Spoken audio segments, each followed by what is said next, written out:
Welcome back to another episode of Sailing into the Mystic. In our last episode, we finally departed Ensenada.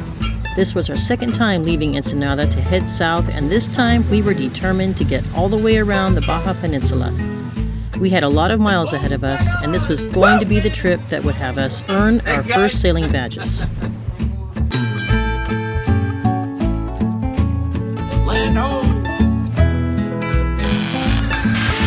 Hold on,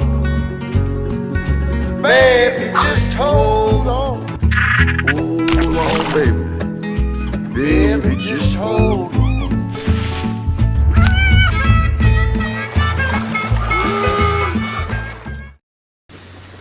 And just like that, we were off again. 4 months was a little too long in Ensenada, but we did use the time to check some more boxes in preparation for our long-term cruising. The first day was to be a short 4-hour trip, just to see how the cats would do and to get our sailing systems up and going again. Well, it's pretty windy, even though this afternoon is predicted to die down. We are in the bay. I haven't checked out with the port captain. We need to call him in just a second. But right now we're having a problem with the dinghy. We knew this would happen. We knew it was going to be swinging because we didn't have time to make something to hold it in place. So Tim's trying to tie it down in some kind of way so it won't swing as hard as it was just a little while ago, because there are some swells here. Meanwhile, the cats are not liking this. They're at the bow, at the V berth right now. I need to get them out of there and put them in the back, but they don't like the engine running right now. It's running, and obviously they're moving up and down in the V berth, so I need to get them out of there and put them in the back and just let them deal with the engine noise, because the engine compartment's right there in the bedroom, so it's the lesser of two evils. Hopefully that's getting improved anyway. Today we're just doing about 4 hours. May end up motoring if the wind dies down. Right now we could sail. We're just going to Santo Tomas because we wanted to test everything out first. And then tomorrow, the next 2 days, we think we're doing 9-hour sails to get to San Quintin by Tuesday night. Today's Sunday. And then, of course, again, we have a northern front coming in and some big winds expected by Wednesday or Thursday. So I think we're going to be sheltering in place in San Quintin again. Hopefully this won't be as bad. And then once that gets by us, we think the weather reports are telling us that it's pretty consistent, gentle northerlies the rest of the way, at least for another week anyway. So we are off finally. Just lots of little things to tighten up and figure out, and then I think we'll be able to finally relax once we get to maybe a couple hours from now, once we're finally on a sail. The cats feel safe in our master berth, but there's an engine compartment door in there, and they hate the sound of the running engine. We tried the new cat packs in the cockpit, where the engine noise is the quietest. Chubby calmed down, but Slim does not like to be contained. There wasn't much wind, but the seas were all churned up. However, the whales and the beautiful coastline made up for the uncomfortable sail.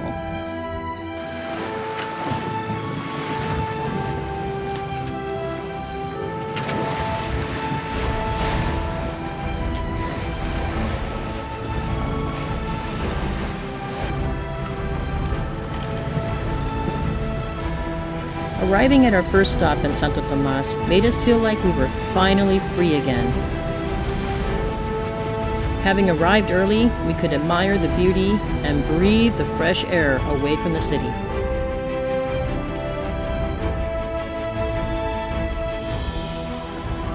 Sailors before us have complained about the kelp in this anchorage, but we were now familiar with it, and this time we knew exactly where to anchor.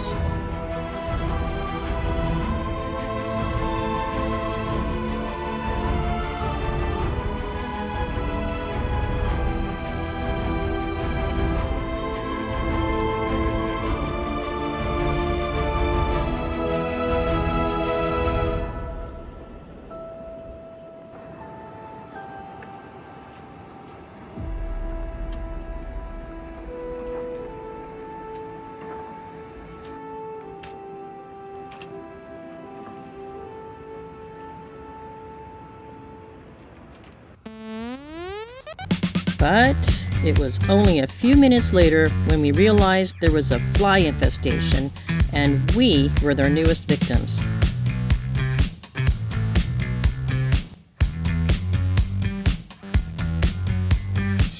We managed to barbecue some sausages for dinner outside on the deck, but had to keep things covered up for fly control. Try and keep the flies out.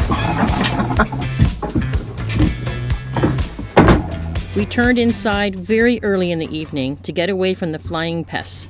The cats were ready for some peace and quiet with their humans anyway. The only problem was that we were getting knocked around by incoming swells. All right, we started out of Ensenada yesterday in this top right corner in the big bay. And it was a short trip to Santo Tomas. So that was pretty much what we did on our first leg. Today, we want to take a slightly longer leg and end up in Punta Colonet. This is where we loved the bay, and we hung out there for 4 or 5 days last time. Quite the roly-poly night here in Santo Tomas. The cats finally adjusted enough to sleep on our beds and just kind of get used to the fact that we were in a cradle being rocked all night long. They're not used to their home being moving all the time. I'm making some coffee, as you can hear behind me, and we're to be underway. I guess we have to put the cats back in their little carriers up in the cockpit. I think that's what we learned was the best thing yesterday. But today's a 9-hour day, probably all motoring. So I don't know how we're gonna do with the cats. We woke up to a cloudy, gray morning. Soon we will be in the warmer weather, but we have to first endure the cooler temperatures of the Pacific coast. It's a foggy day today.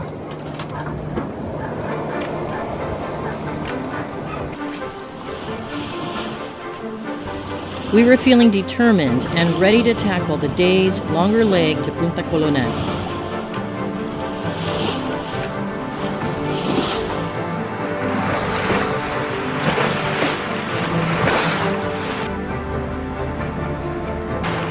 Since we had already been here before, our mindset was about ticking off the nautical miles.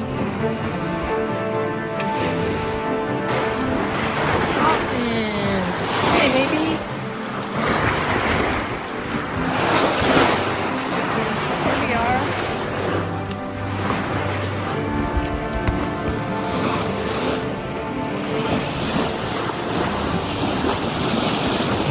Oh, just come by us?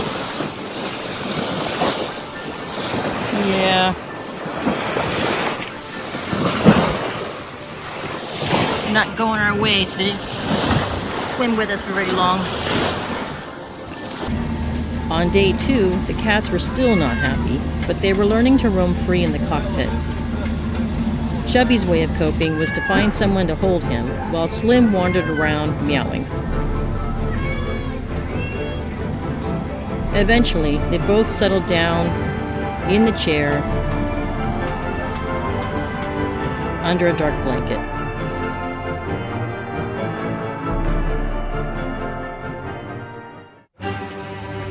And that's when we figured out we had over 100 stowaways on our boat.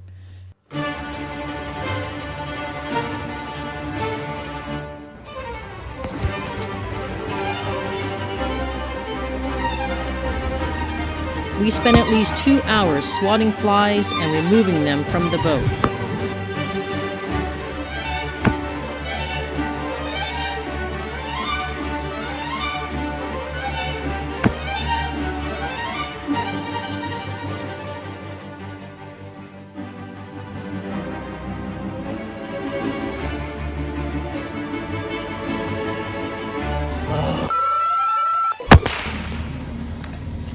Punta Colonet's dramatic cliffs make up one of the first truly remote-feeling anchorages of the Baja coastline. It's a rugged intersection of desert and the Pacific swell. And for some reason, Punta Colonet was still a magical anchorage to us.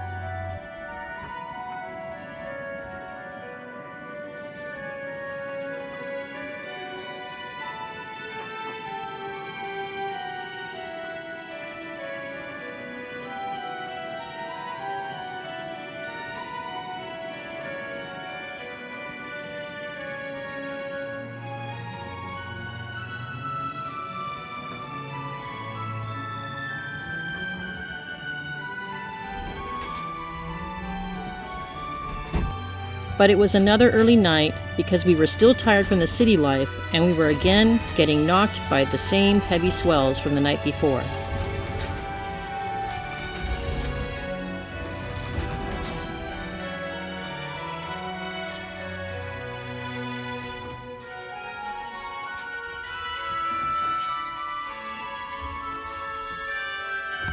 We dozed off as we watched the moon rise behind the swaying mast.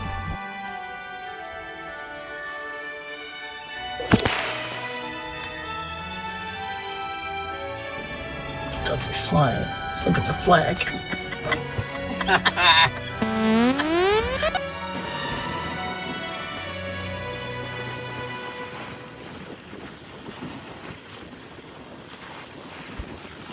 Okay, so yesterday we went from Santo Tomas all the way to Punta Colonet. We kind of just did a straight shot, tucked into the bay there for a night. Today we're gonna go from Punta Colonet straight into San Quintin, and then we'll stay there for a couple days. We are pulling into San Quintin. This is day 3 since we left Ensenada. And we wanted to get here because there's going to be some wind, a big wind event. Call it a storm, I don't know. But it's coming in on Thursday with some high winds, higher than I think I want to be out sailing. So we've been here before. This was the spot that we had caught the last big storm on San Quintin. But we know it's got good holding power on the seabed. So not a whole lot of wind protection, but good holding power. So I mean, you take what you can get when you're out here. So today's Tuesday. We'll have one day to relax, and then the storm or the wind event will be here on Thursday, and we'll wait that out. So we'll be here 2 days basically, and then Friday morning we'll boogie back out of here. That's where we are. So I'm getting ready to drop anchor here real quick. Right now. Anchor somewhere over there. It's like the northeast corner of the bay.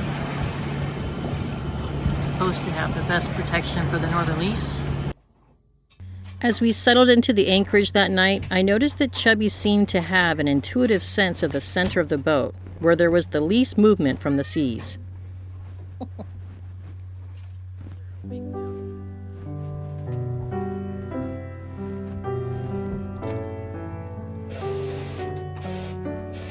San Quintin the next morning did not disappoint. It was a beautiful morning, and Chubby came out on the deck with me to check things out.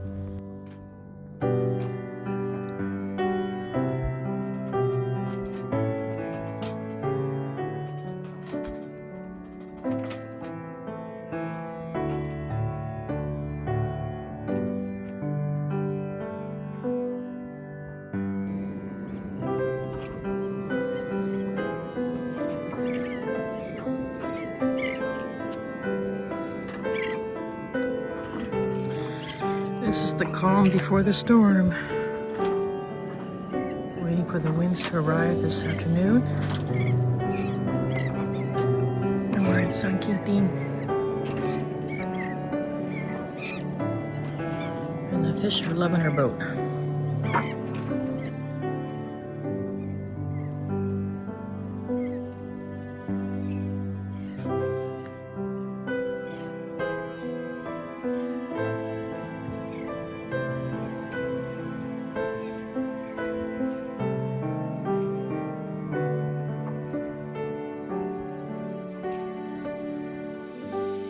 Later in the day, we lazed around in the cockpit and watched the Artemis II launch. 3 good main engines are all that's needed to carry integrity to a nominal main engine cutoff target.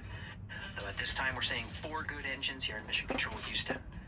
Integrity 75 miles in altitude, 330 miles downrange, approaching 10,000 miles per hour. Damn. 10,000? Yeah. We have a pretty big menu to choose from, so that's really cool. We're actually going to pull up a graphic now that kind of Ooh, doggies. Winds are starting. 3:15 in the morning and we just realized, well, didn't just realize, we've been talking about it. We should let more scope out on the chain. Hello tonight.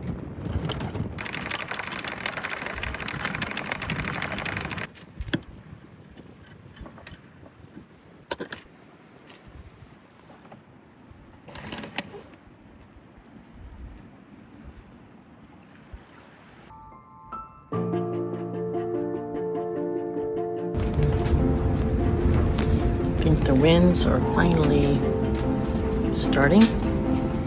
It's 9 a.m. There's another fishing boat out there that's taken refuge also. Later that morning, the winds began to build, but this storm was very different than the last one we experienced here. Even though we saw similar wind speeds, we did not see any major swells in this storm.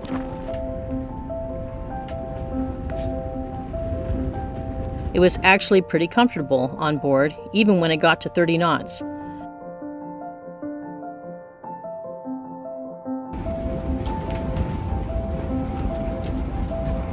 It's interesting how one rough experience in a storm can immediately season you as a sailor, because now you have a better understanding of how your boat works through it.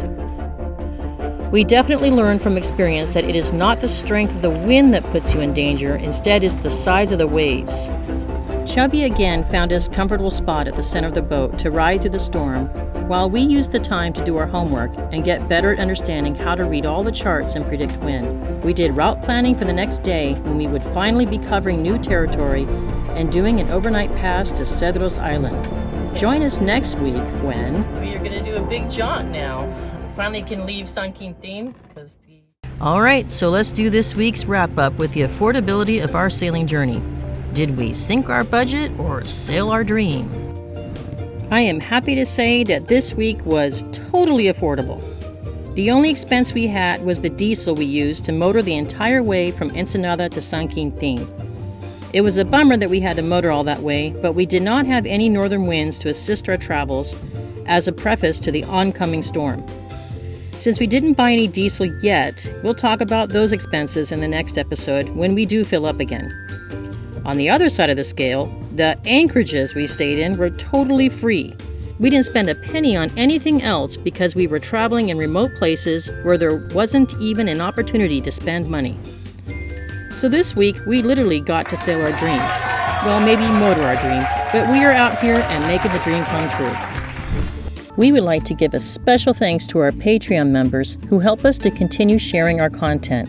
If you've been enjoying our journey and want to see more of what really goes into sailing on a budget, we'd love to have you join us over on Patreon. By becoming part of our Mystic crew, you'll get access to exclusive videos we don't share publicly, more in-depth tips on how we're making this lifestyle affordable, early access to real-time content, and a direct line to connect with us along the way. It's also a space to connect with others who are dreaming about or already living the sailing life. If that sounds like your kind of crew, check out the link below and come join us for just $5 a month. You can also make a one-time offer or sign up for free if you would like to receive our monthly newsletter. Back where I belong with you, babe. Hold on.